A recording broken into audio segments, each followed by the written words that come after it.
love is good for business. Okay, now I hope I got some people's attention because this is what's going to get people there. So when we do that, we know that those companies that lead with love outperform the other companies by 20%, a minimum.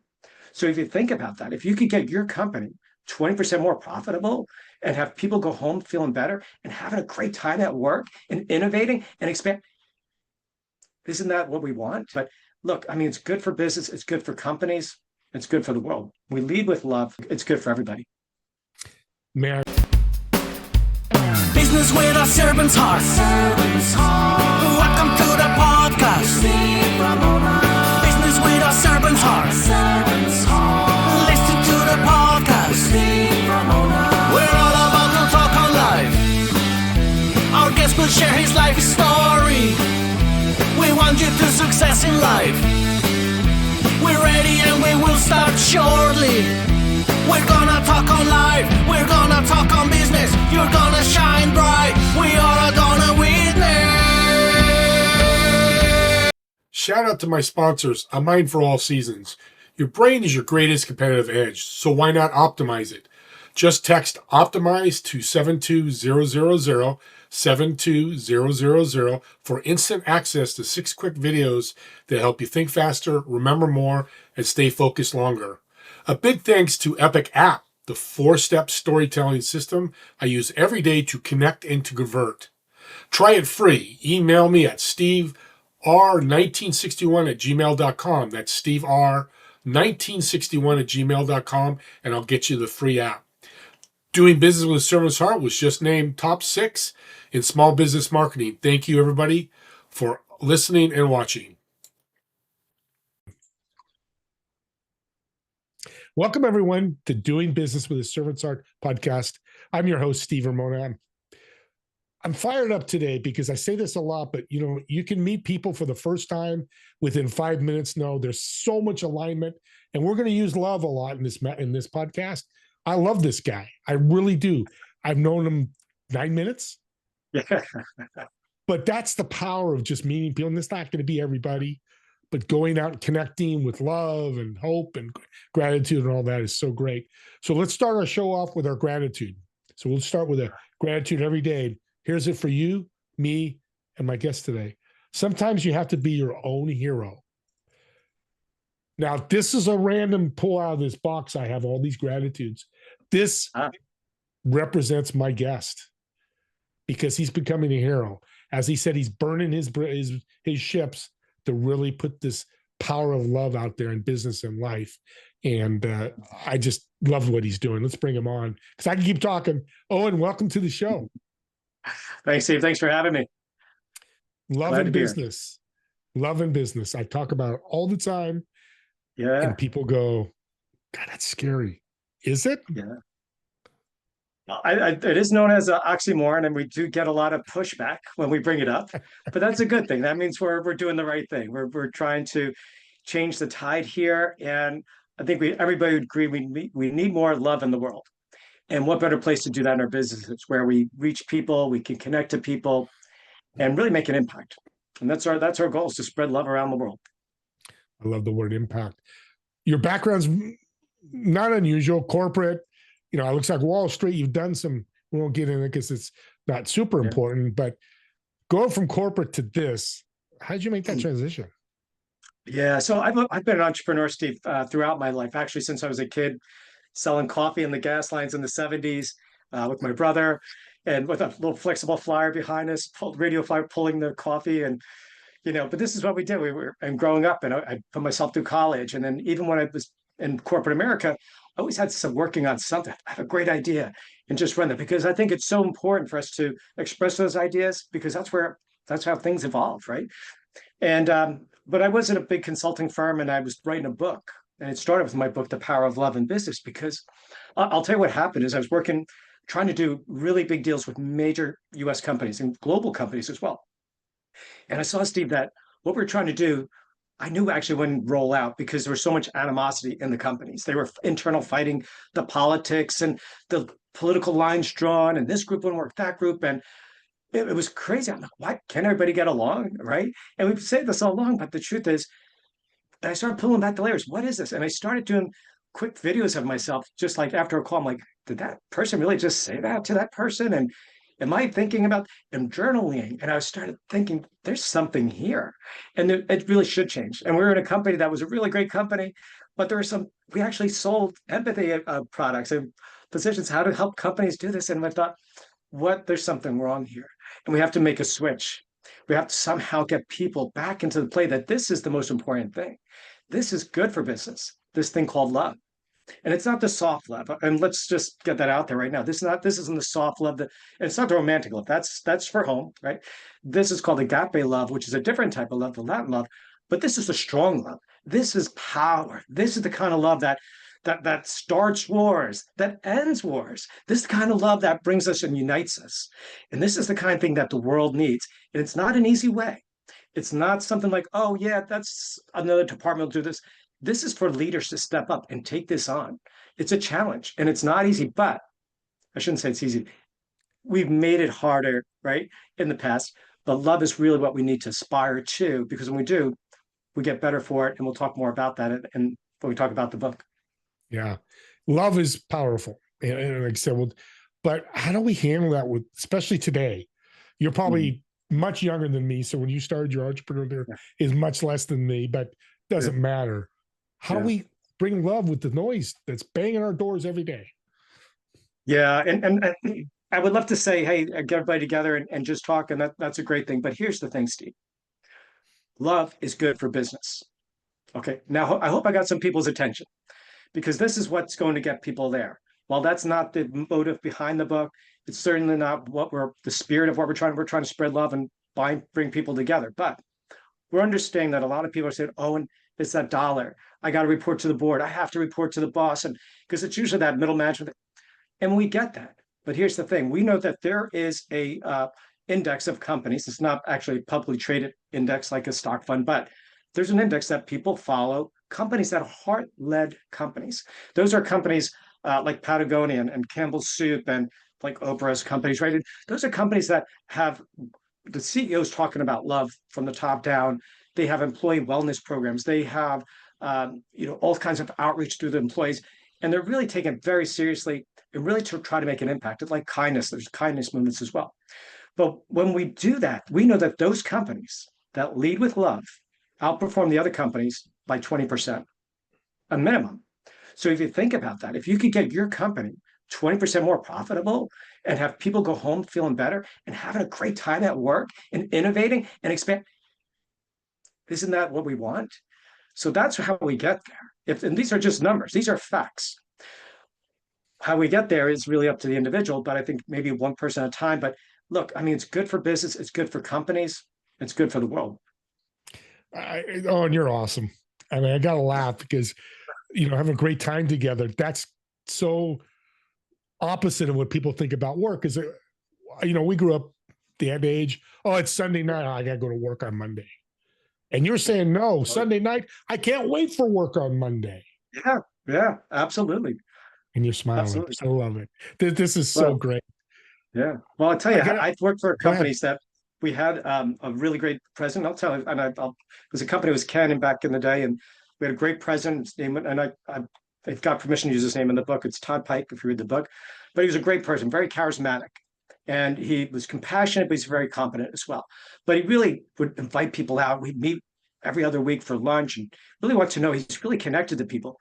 And that's a great example of somebody who loved it. It wasn't easy to do that. It would have been easy just to crack the whip and, do all that, because that was still fresh in the 80s, right? In the 90s. But we couldn't wait to go back to work because we were having so much fun.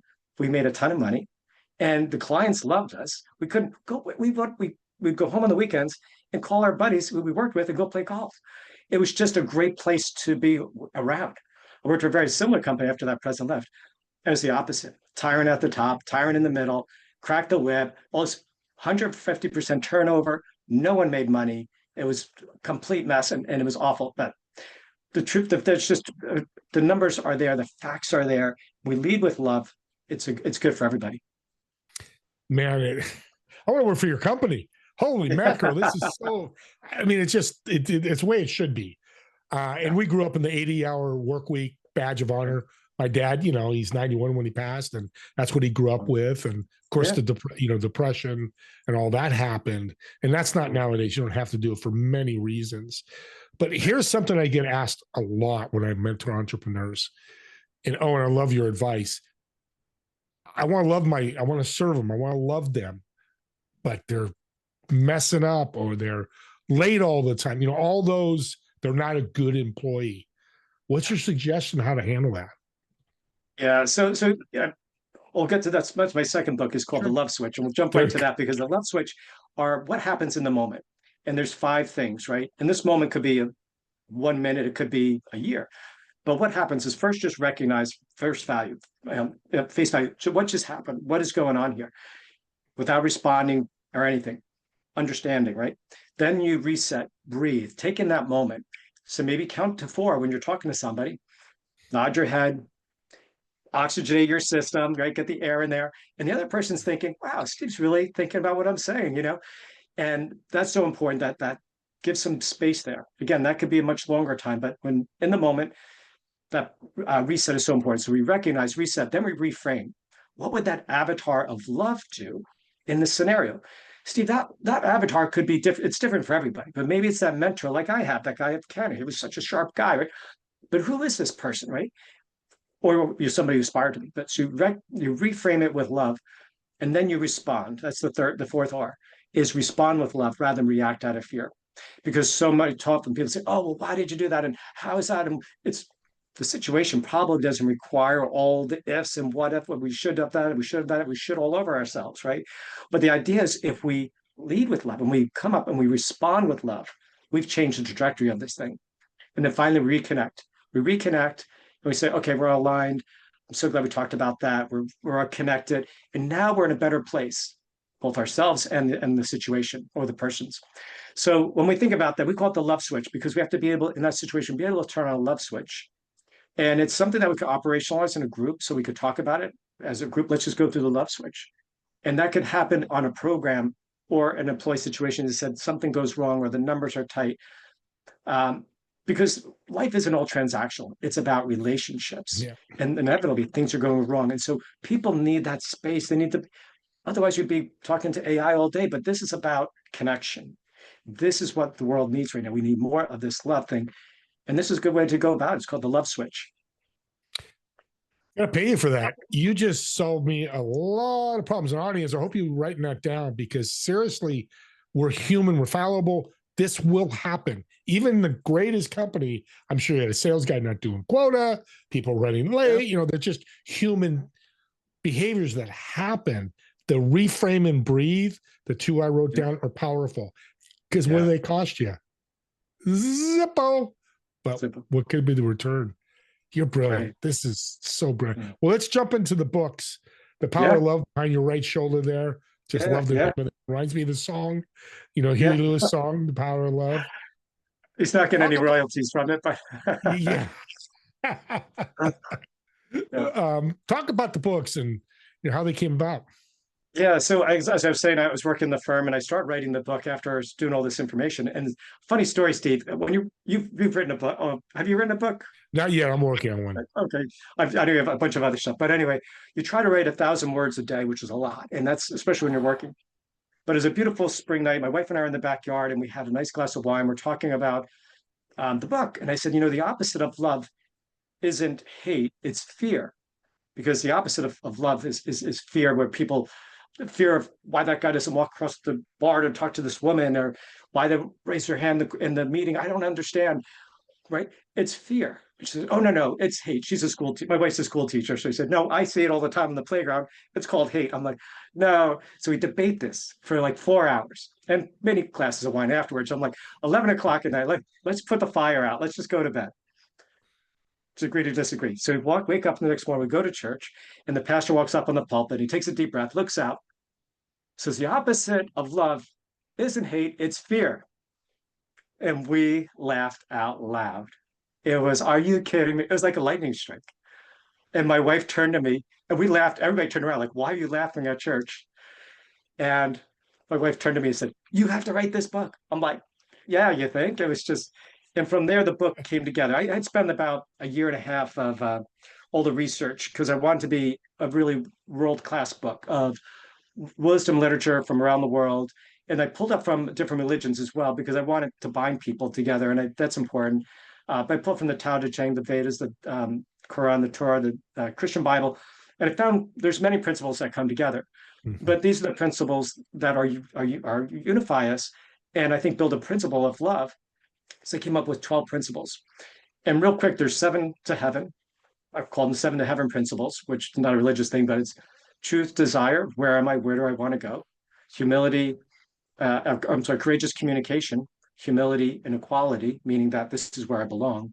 Those are the interdependent ones, where we know who we are, and then we go to interdependent when we reach out to people. And that's commitment and intimacy. Again, the intimacy like Apple has with their patrons, right? Their customers, right? There's an intimacy with that brand. We call that the 7 heaven. We get to this place, even in our relationships, our own personal relationships, we have these same steps and we have that connection, but we can't stop there. Then we need the 5 to thrive, to maintain that relationship. And it's inspiration, patience, kindness, forgiveness, and celebration. And imagine a dinner table without one of those, it'd be a very quiet dinner table, you know. So we need those things. We need kindness. We need forgiveness. We need inspiration in order to keep that love alive, right? And fan the flames. And when we do our, as you know, I have a coaching practice. When I do my coaching, the goal is really just a lot of it's just stripping away things from people, but really to fan the flames so that we can get to that place, so that we can be forgiving and kindness. I think most people want to do that, but we get caught up.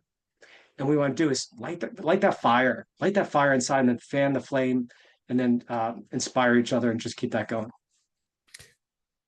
Yeah, this is what a great book. When's the second book coming out? I got to get that. That's a good question. Hopefully the end of this month. It's been it's near. A few distractions. Okay. Oh yeah. Okay, it's not another year because I don't know if I have to get the manuscript. If I couldn't, I have to wait a year, but we don't have to wait a year. So at the end of the month, it's on Amazon. Then. Okay, Owen, I'm going to do something. Maybe you've heard of some of the shows, but audience, the first 5 people will get his contact info, Owen's contact info. When you reach out, mention this podcast or my name, I'll send you both his books. I usually do one book, but I'm going to send you both his books. Yeah. Because you reached out and mentioned this podcast. Because here's the power of connecting. You read a book and you share with somebody else and share. He's not going to be a multimillionaire selling the book. I mean, Owen knows that that's not the goal here. It's that message, the principles and all that. So please reach out, mention my name. He'll connect me with you and I'll get those books sent to you, The Power of Love. And then the second one, when it's available, I'll get it out to you because this is a message we need, especially with the war and everything going on. Love is missing big time, more than ever. Agreed. What do you think? Somebody is an entrepreneur, you've all this experience. What's their first step? I have a lot of people listening because I talk to entrepreneurs like you, or some that are starting entrepreneurs. What's that first step? What's the first thing they should do? Well, I do this with all my coaching clients too. I tell them the same thing. I said, here's what I want you to do. And I stole this from Bob Goff. Do you know who Bob Goff is? The writer? Bob I've Goff heard of him, yeah. So, and I stole this from Bob. I always give him credit because he's an amazing person. But he talks about when people drive by or fly by an air traffic controller in their plane, they have to say 3 things. Who are you? Where are you? And what do you want? And it's tremendously powerful. And when you think about that, because you can't help somebody until you know where you are. And if you're in the plane, you really need to know that as well. And sometimes we think we know where we are, but more, of course, we need to understand exactly what that is. And that changes from time to time. So when I work with my coaching folks, my clients, I say, I want you to get a journal. And if you don't have one, go get one. It's really important to have a journal. And I want you to write that those 3 questions on the top of the page. And then I want you to go somewhere for half a day, take the afternoon off or the whole day, go to the beach or to the mountains or someplace inspirational and where you're undistracted, leave the phone at home if you can, and just write. In the first hour, you might have nothing. It might just be a blank page, but just stay there for at least 3 hours. And then eventually you'll come back and it'll be amazing to see what unfolds on that page. As an entrepreneur, you have to know what that fire is, because there's going to be days that you don't have it, where you're waking up and you're looking at the ceiling, you're covered in sweat and you're wondering, how am I going to pay the bills? And you're going, this is the fire. This is why I'm doing it. And that's really the love. That's the power of love. When you know what that is, then you have that. It's like a spark that's just going to continue to uh, build into a flame, and that people are going to draw to you. And that's so important. That's the power of love. And so I really suggest everybody strongly suggest people do that. Get their journal, even if you've done it before. It's always a good time to do it again. Yeah, it's to keep updated on it, because life changes. 5 years Yeah. ago, we were much different than we are today. I mean, today, me and you just met, our life's different already, just doing that. And I love what you're saying, because last year, me and my partner, we lost a multi-million-dollar deal. People weren't loving us. I'll just be very honest. We were human for 24 hours, which one of my guests, and I can't remember his name, he said, be human for a little bit. Just don't be human for a year. So over 24 hours, I went and worked out, ate pizza, I don't drink, but I just soda, all the stuff I shouldn't, and I don't. The next day we jumped on, because we knew we had more people we can love on with our business. So I love what you're saying, because it helped me. Because when I tell that story, people are like, you're still here? I'm like, of course, I didn't even think about that. But that's where we go when we lose something big or little. And that love is the game changer, what you're doing. This is incredible. Unfortunately, coming to the end here. Okay. It's going to be a tough question, but I'm just going to say it. What do you see love in business in the next 2 to 3 years look like? Well, if I have it my way, we have companies have programs that are out there. We have people like you and I out there spreading the word, and many other people around the world that are championing the message, and people are bringing it in. There is a maturation, and what you said earlier is like, about generations before were very different. That's changed over time as society and social information, what their needs are and where they get those needs met. A lot of them are come to at the office. And I think so. This aspect of love is super important. It's in that dignity, having people seen and heard, and we need more of that. And it's not just we're not AI is going to make an impact, and when it does, it's going to take a lot of those things that were just widgets where people are punching the clock and doing whatever.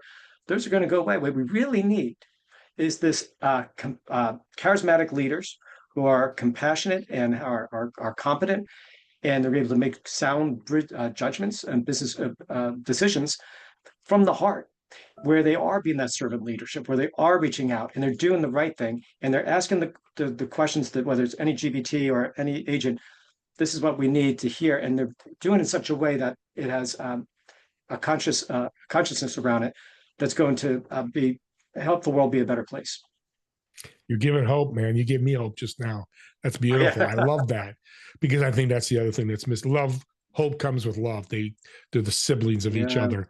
You don't have love, you don't have hope. You don't have hope, you're not going to have love. It's a missing component. And one of my guests, Jen Drummond, who's an incredible businesswoman and climbed a bunch of mountains. Sure, she's awesome. Yeah, she said, okay. Well, she said something that you remind me of her. Is oh my gosh. It's seriously, because it's called the gratitude red light. And you heard it. An audience, all you do is take your kids or your friend, whoever, when you stop at a red light, she reaches back or ask her kids, what are you grateful for right now? Boom, boom, boom, boom, boom. And how many red lights are you going to run through? You might do 5, 10, 15. And just remind me to start doing that with my wife, because it just brings the love into the whole world, right? It's beautiful. Well, beautiful.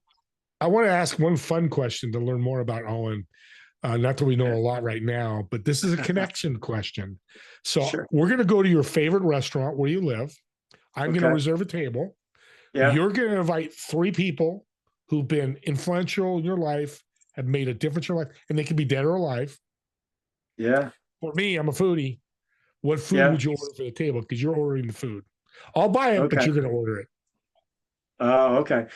Well, my favorite restaurant in town is Angelica's, which is right off here. It's a great restaurant.